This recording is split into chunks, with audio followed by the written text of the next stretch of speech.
I, Douglas Ducote, an American patriot by the grace of God, do solemnly swear to support and defend the Constitution of the United States of America from enemies foreign and especially domestic.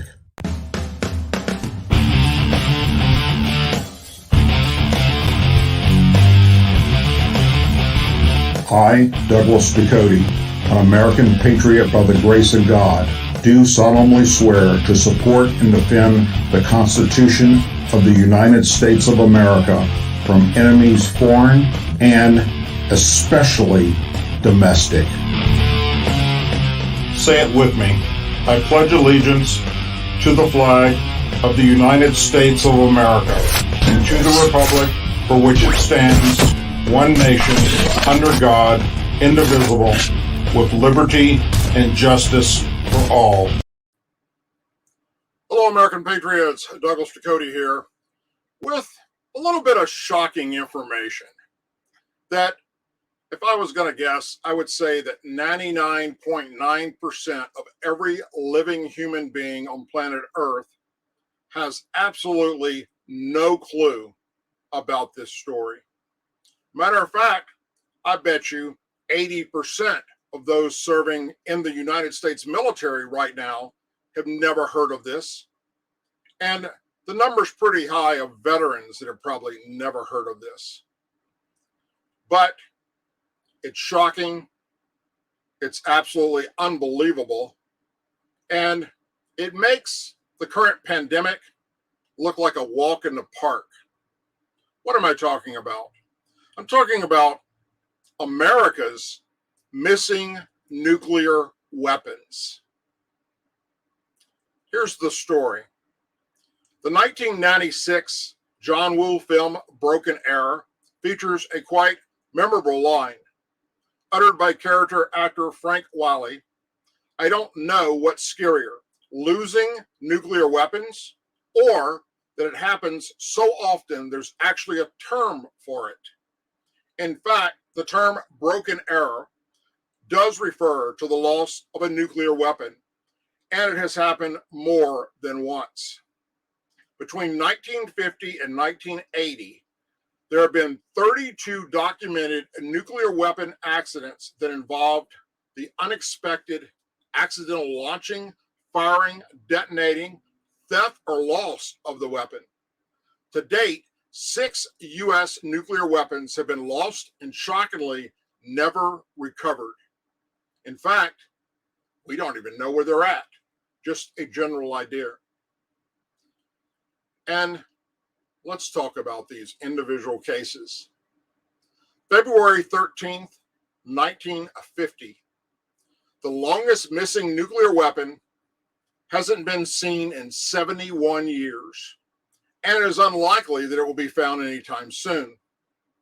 It was lost when the crew of a United States Air Force Convair B-36 bomber was conducting a mock nuclear strike en route from Ellison Air Force Base, Alaska, to Caldwell Air Force Base, Texas, when it developed engine trouble. Not wanting to crash with a nuclear warhead, the crew was ordered to drop its 30-kiloton Mark IV Fat Man bomb into the Pacific Ocean. According to the official report, the bomb didn't contain the plutonium core necessary for a nuclear detonation, but it still contained a substantial amount of uranium.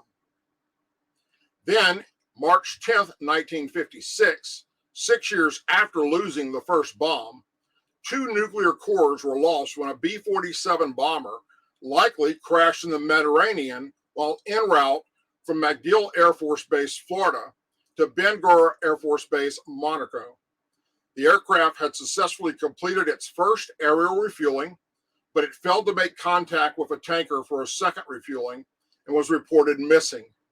The exact weapon location wasn't discovered or disclosed, but the B-47 typically carried the 3,400 kilogram Mark 15 nuclear bomb.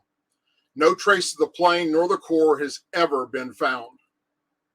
February 5th, 1958, during a simulated combat mission near Savannah, Georgia, Another Air Force B-47 bomber carrying a Mark 15 weapon collided with an F-86 fighter jet. After multiple attempts to land, the bomber crew was given the green light to jettison the bomb to reduce weight and also to ensure it wouldn't explode during an emergency landing. The bomb, which was dropped over the Wassaw Sound near the mouth of the Savannah River, has never been found. And there are several documentaries out about this particular bomb that you can look up and watch, where they share information about the location.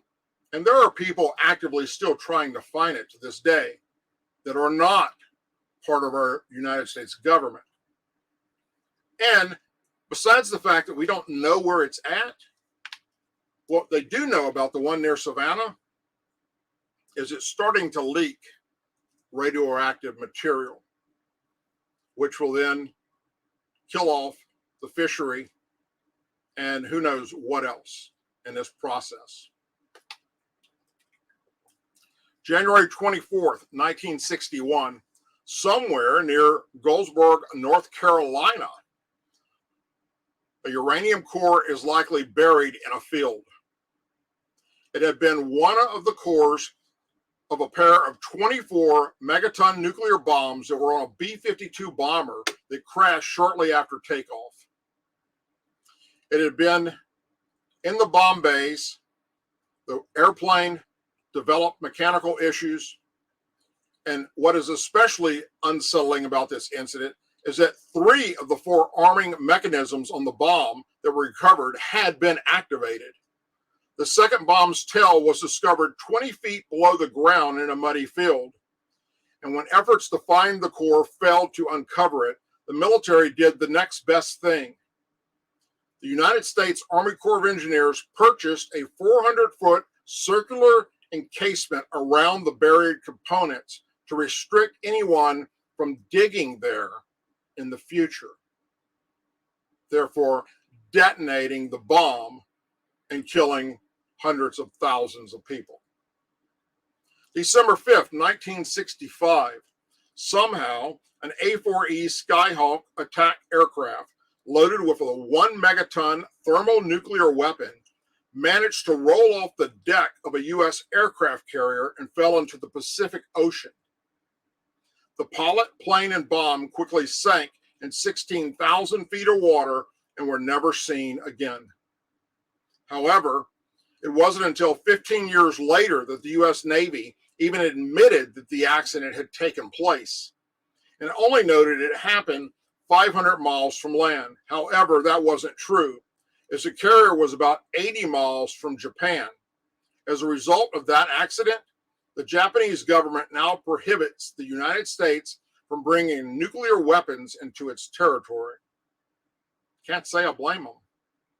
Spring of 1968, the final bomb to be lost and not recovered occurred sometime in the first half of 1968 and involved the loss of the U.S. Navy's nuclear attack submarine, the USS Scorpion, which sank 400 miles off the southwest end of the Arizona Islands. In addition to the tragic loss of the 99 crew members, the submarine was carrying a pair of nuclear-tipped weapons, which had yielded up to 250 kilotons. While this should be as scary as suggested, the good news is that in the past 50-plus years, no other nuclear weapons have been lost, at least that we know of. Well, if it took the Navy years to talk about one nuclear weapon, who knows what's happened that we don't know about? And that's just the unrecovered nuclear weapons of America. A quick Google search will show you that we're not alone. That's right. There are over 30 some odd nuclear weapons across the globe from different countries that have never been found, that have gone missing due to some type of an accident or theft. This, my friends, should be shocking to everybody on planet Earth. It's not a political thing. It's not a Democrat thing or a Republican thing, a liberal or a conservative thing. It's about humanity. It's about survival. And sadly, here in America, we're so wrapped up in other things that our government has just put this off to the wayside and is not actively looking for these nuclear bombs. I'm calling on the United States military and our current administration to do something about this. Find these weapons. They're there. You know they're there. Find them before somebody accidentally finds them and millions of people are killed, especially the one off the coast of Savannah, Georgia. As always, please say a prayer for our men and women serving in the United States military, our veterans, our law enforcement officers, our first responders and their families, our angel families, our blue and gold star families, and our country. May God bless the United States of America. If you haven't already done so, please subscribe to this channel. Share it with your friends and family and on your social media sites. And join me on Tuesday and Thursday evenings at 8 p.m. Central Time live for the Douglas Ducote Show. Thank you. God bless you. And I hope you all have a wonderful and blessed evening.